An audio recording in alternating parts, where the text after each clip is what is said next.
Hello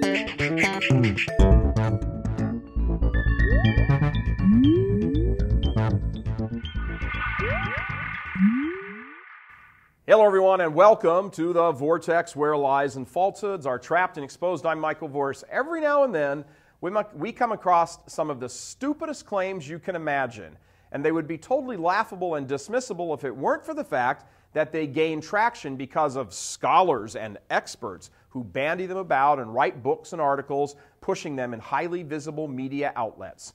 One such occasion is a recent posting, actually a series of postings and articles on the intellectually challenged website The Huffington Post, nicknamed HuffPo among its legions of devoted liberal non-thinkers. A recent series of articles has been published claiming that various saints of the Catholic Church were or are queer. That's their word. The first of the articles is called Joan of Arc and 9 Other Queer Saints. The point of the series is, according to the article, quote, a way to celebrate and honor those who did not live straight lives and to discover role models and trailblazers who may have been obscured, forgotten, or stripped of their queerness, end quote. Are you flipping kidding me? Seriously, as absolutely dumb as this sounds, it has a world of sound scholarship behind it, according to the radically feminine homosexual activist movement, who, of course, have a dog in this fight, likely a Chihuahua. The article goes on to quote the work of Susan Stryker and Stephen Whittle, who have published their propaganda, findings, in a work entitled The Transgender Studies Reader. And here's a shock.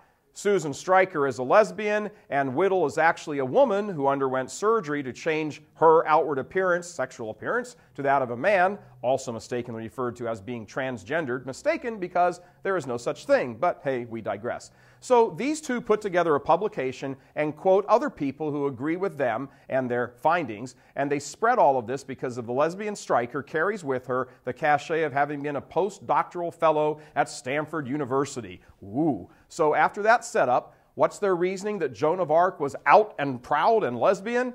Hold on now. Wait for it. Wait for it. Because she wore men's clothes and was burned at the stake for refusing to put on women's clothes. Yep, that's their claim. A young teenage maiden who led French forces into the fog of war on horseback at the prompting of divine voices and saved France was burned at the stake for being a queer, their word, not ours, a queer, lesbian, transvestite. Is there no end to what hate-filled, spittle-producing homosexuals will say to slam the Catholic Church? Not to mention, is there no end to the absolutely ridiculous, stupid comments they will make to support their desire to be seen as normal for wanting to have sex with each other? Heads up, gay nation, it ain't normal, never was, never will be. And stop trying to co-opt Catholicism into your hellish agenda. Please, Joan of Arc was a lesbian because she wore men's clothes.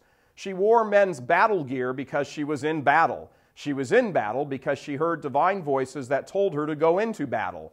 What do you think a 19-year-old girl should wear on horseback as she was wielding a sword on a battlefield? Gucci? The clothing became an issue because it was attached to the issue of her battle, and the issue of her being in battle became an issue because it went to the issue of her claiming to hear voices that she said were divine, for which she was burned at the stake for heresy. Now, in order to enlighten these vociferous, spite-filled homosexuals bent on saying anyone famous in history was gay, so it makes them look normal, we say, look at the final transcripts of her trial, her judgment, and her execution that we have conveniently provided right here on this page, on this link. Allow me to quote one line, one very pertinent line from the transcript itself as she is being tied to the stake. Quote, "We declare thee of right excommunicate and heretic. And after your errors have been destroyed in a public preaching, we declare that you must be abandoned and that we do abandon thee to the secular authority as a member of Satan, separate from the church, infected with the leprosy of heresy, in order that you may not corrupt also the other members of Christ." End quote.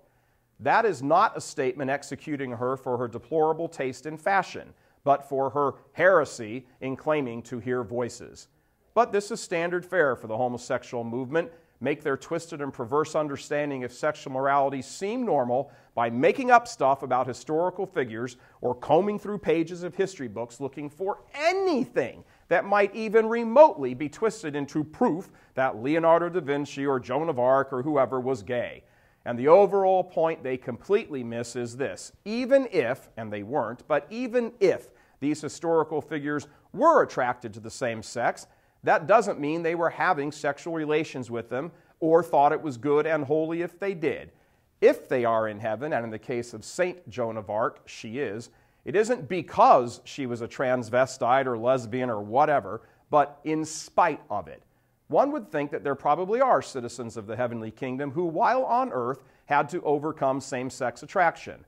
But they are in heaven precisely because they did overcome it, not because they celebrated it, marched in parades, and performed lewd acts in public, and tossed condoms off floats, or in the case of Joan of Arc, refused to give up her Wranglers and cowboy boots. Stop defaming our saints in your calls to make evil good and what is good evil. Saint Joan of Arc, pray for us. God love you. I'm Michael Voris. $8 million.